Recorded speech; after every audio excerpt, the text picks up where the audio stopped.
ఆయనకి గుండెపోటు కాదు, ఆయన చూస్తే నీకు వస్తుంది గుండెపోటు. అందుకని అట్టొచ్చి ప్రెస్ మీట్ పెట్టి ఏదో లింగడు రానే వచ్చాడు తిరణాలకి పోలేపోయినా వస్తున్నావు పోతున్నావు. ఏంటి నువ్వు చెప్పేది? నువ్వు మాట్లాడతావా? నీకు అసలు అర్థం ఉందా మాట్లాడతాకి? అన్న నమస్తే, మీ పేరన్నా? నా పేరు రాఘవ ప్రసాద్. ప్రసాద్ గారు ఏం చేస్తారండి? నేను ఎలక్ట్రీషియన్. ఏంటంటే ఓవరాల్గా 2 సంవత్సరాలు అవుతుంది కదా, ఏంటి మరి ఇటు పక్కన వైసీపీ నాయకులు ఈ 2 సంవత్సరాల్లోనే కూటమి ప్రభుత్వం పార్టీల పట్ల తీవ్ర వ్యతిరేకత వచ్చింది, కూటమి ప్రభుత్వ గ్రాఫ్ కూడా పడిపోయింది, ప్రజలు తీవ్ర వ్యతిరేకత వచ్చింది అని చెప్పి అంటున్నారు. నిజంగా వ్యతిరేకత వచ్చిందా కూటమి ప్రభుత్వం పట్ల? నిజంగా ఎవరైతే మాట్లాడారో ఈ వైసీపీ నాయకులు, వాళ్ళకి చిత్తశుద్ధి ఉంటే వాళ్ళు నిజంగా జనాల్లోకి వచ్చి ప్రజా సమస్యలు తెలుసుకుని ప్రజల్లో మా గ్రాఫ్ పడిపోయిందా లేదా ఈ కూటమి ప్రభుత్వంది పూర్తిగా తెలుసుకుని మాట్లాడదండి. కానీ ఈ రకమైన బురద జల్లే వ్యవహారంలో వాళ్ళు నిష్ణాతులు.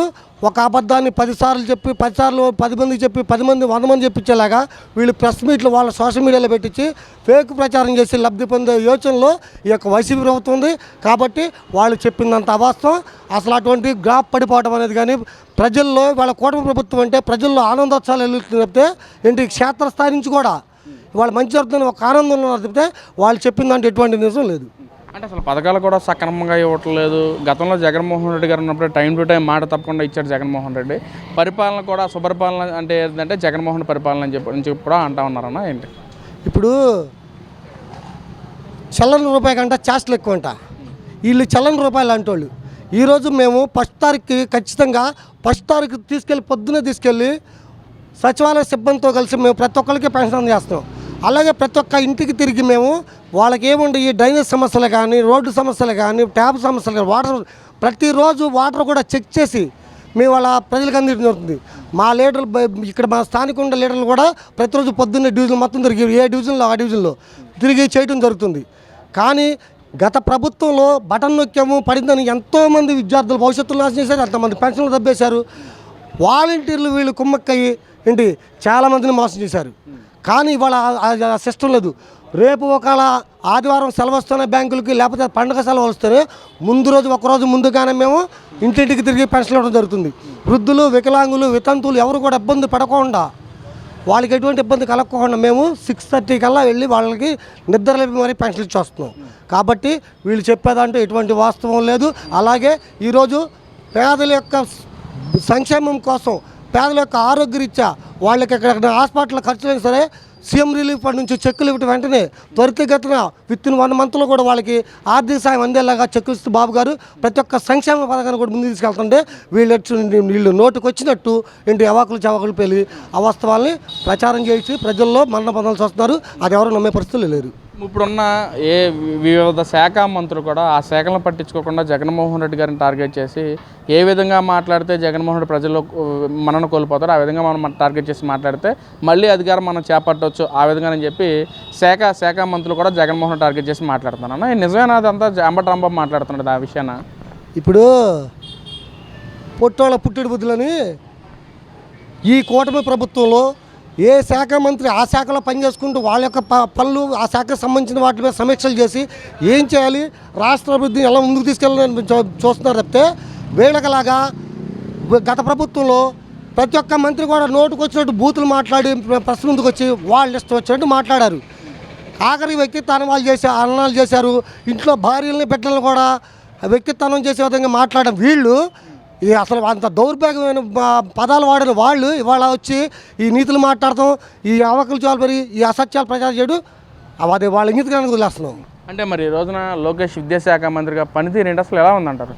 లోకేష్ వాళ్ళ విద్యాశాఖ మంత్రిగా అహర్నిశలు కష్టపడుతూ పిల్లల భవిష్యత్తు కోసం బంగారు బాట వేస్తూ బడి పిల్లల దగ్గర నుంచి ఇవాళ గవర్నమెంట్ స్కూల్ పిల్లలకి అత్యధిక మార్కులతో ప్రైవేటు స్కూళ్ళ కంటే ధీటుగా మార్కులు వచ్చే విధంగా కృషి చేసి స్పెషల్ క్లాసులు అని చెప్పేసి అరేంజ్ చేసి ఇవాళ వాళ్ళ యొక్క ప్రతిభను బయటకు తీసుకొచ్చి వాళ్ళకి మంచి మార్కులు వచ్చే విధంగా వాళ్ళ భవిష్యత్తుకు బంగారు బాట వేసే విధంగా తను కృషి చేసి చేశాడు.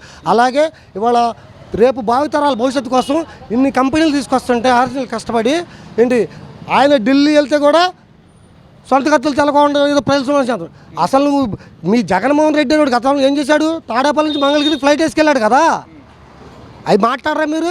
ఇవాళ తన లోకేష్ తను తాగే కాఫీ కూడా సొంత ఖర్చులతో తాగుతున్నాడు, ప్రజల సొంతతో తాగట్లేదు. అది కావాలంటే వీళ్ళ నిజంగా సిగ్గుచారం ఉంటే రమ్మని నిరూపిస్తే కానీ సరే దానికి సిద్ధంగా ఉన్నారు. మరి ఈ రోజున ఏదైతే మెగా డిఎస్సి నోటిఫికేషన్ ఇస్తారో దానిలో కూడా ఎన్నో అవకతవకలు జరిగినాయి. చదువుకునే నిరుపేద విద్యార్థుల మీద నీళ్లు చల్లారు కుటుంబ ప్రభుత్వ నాయకులు. ఒక్కొక్క సీటు 15 లక్షల చొప్పున లోకేష్ అమ్ముకున్నాడు అని చెప్పి కూడా వైసీపీ నాయకులు మాట్లాడుతున్నారు. నిజమేనదంతా? ఇదంతా ఫేక్ ప్రచారం. కేవలం రాష్ట్ర అభివృద్ధి చూసి పిల్లల యొక్క భవిష్యత్తుకు బంగారు బాటను చూసి వారవలేక ఎప్పుడైతే ఈ యొక్క పిల్లలకి ఈ ఉద్యోగాల కల్పన జరిగిద్దో ఉద్యోగస్తులు అవుతారో అంటే రాష్ట్రంలో కొంత నిరుద్యోగ సమస్య ఎప్పుడైతే తీరుద్దో ఆటోమేటిక్గా 2029లో ఇవన్నీ ముందుకెళ్ళిపోయి ఉద్యోగ కల్పన జరిగితే అయిపోతే ఈ డిఎస్సీలో కూడా ఈ ఉద్యోగాలు వచ్చేస్తే రేపు మాకెక్కడ ఈ ఉన్న 11 సీట్లో కూడా ఒక్క సీటు కూడా రాదేమన్న భయంతో ఆఖరి పులివెందుల్లో కూడా తన ఉనికి కోల్పోతుందనేది ఆల్రెడీ అర్థమైపోయింది. దానికోసం ఈ పేక్ ప్రచారం చేస్తున్నారు. అంటే జగన్మోహన్ రెడ్డి గారు గతంలో కూడా మెగా డిఎస్సి ప్రతి సంవత్సరం జాబ్ గన్ రిలీజ్ చేస్తామని చెప్పారు. మరి ఆ టైంలో ఉన్న డిఎస్సి అన్న రిలీజ్ చేశారనుకోవచ్చు అన్న? అసలు 5 ఏళ్లలో వీళ్ళు ఎక్కడన్నా జాబ్ క్యాలెండర్ రిలీజ్ చేశారా? వాళ్ళ గుండె మీద చేసి చెప్పమను, వాళ్ళ ఆత్మసాక్షికి చెప్పమను. ఎంతసేపు వాళ్ళ పక్షి ఛానల్ పెట్టుకుని ఓదరు కొట్టి ఇదిగో ఈ సంవత్సరం ఈ జాబ్ క్యాలెండర్ ఇదిగో ప్రతి సంవత్సరం చేస్తూ ఉన్నారు. ఒక్క మెగా డిఎస్సి చూసి తీసి ఎవరికైనా ఉద్యోగాలు ఇచ్చారా? అసలు జాబ్ గెలిపించిన ప్రభుత్వమే మాదంటా ఉన్నారు కదన్నా. ఎవరికి కల్పించారు? వాళ్ళ వాలంటీర్లు అని చెప్పి వాళ్ళ కార్యకర్తలు పెట్టుకుని ఆ డబ్బులు సూటికేసు జనాల దగ్గర ఫేక్ ఆధార్ కార్డులు పుట్టించి ఒక government job holder central government pension ఇస్తున్న వాళ్ళకు కూడా పెన్షన్ రాసి సగం వాళ్ళకి సగం వీళ్ళకి దెబ్బేసి ఇక్కడ నుంచి సూటికేసు దెబ్బేశారు ప్రతి ఒక్క నాయకుడు కూడా. జరిగింది అంతేగాని ఇంకెవరికి ఇచ్చిన 5,000 రూపాయల వాలంటీర్ ఉద్యోగాలే వీళ్ళు ఉద్యోగాలని చెప్పేసి జనాలు ప్రచారం చేస్తున్నారు తప్పితే అసలు ఈ ఉద్యోగాలే అన్నారు ఎవరు కూడా. అసలు మేము డెవలప్మెంట్ మొత్తం చేసిందే మేము కుటుంబ ప్రభుత్వ నాయకులు క్రెడిట్ చోరీ చేస్తూ మేమే తీసుకొచ్చేది గొప్పలు చెప్పుకుంటున్నారు. యువతకి బంగారు బాటగా చేసిన ప్రభుత్వం మాదంటున్నారు. మరి యువతకి బంగారు బాట చేసి అంటే వాళ్ళు బంగారు బాట చేసింది ఏదో వాళ్ళ ప్రెస్ ముందుకు రమ్మనండి, వాళ్ళ ఆధారాలు చూపించమనండి ప్రూఫ్స్. ఈరోజు మేము చూస్తే సిద్ధంగా ఉన్నాం ప్రతి ఒక్కరు కూడా. వీళ్ళు బంగారు బాట వేసింది లేదు, వీళ్ళు ఎక్కడ కూడా మెగా డిఎస్సి తీసింది లేదు, జాబ్ క్యాలెండర్ రిలీజ్ చేసింది లేదు. కనీసం పిల్లలకి చదువు విషయంలో కూడా నాణ్యమైన విద్యను అందించలేకపోయిన గత ప్రభుత్వం ఇవాళ పిల్లల యొక్క ఈ చదువులో కానీ లేదా ఉద్యోగ కల్పనలో కానీ ఈ జాబ్ క్యాలెండర్ రిలీజ్ చేయడంలో కానీ ప్రతి ఒక్క దాంట్లో కూడా రోడ్లు వేయడంలో కానీ ఈరోజు ప్రతి ఒక్క రోడ్డు కూడా పల్లెటూరు నుంచి మారుమూల గ్రామానికి కూడా రోడ్డు, మంచినీటి సదుపాయము అలాగే ఇవన్నీ చేస్తున్నారని చెప్పేసి వీధి లైట్లతో సహా ఎక్కడా కూడా ఇబ్బందికరం లేకుండా ప్రజల్ని ఆనందాలతో ఉన్నారు. రేపొద్దున మాకెక్కడ అసలు ఉనికిని కోల్పోద్దాం, మా పార్టీ ఎక్కడ కనుమరుగైపోద్దని భయంతో ఇటువంటి వ్యాఖ్యలు చేస్తున్నారు.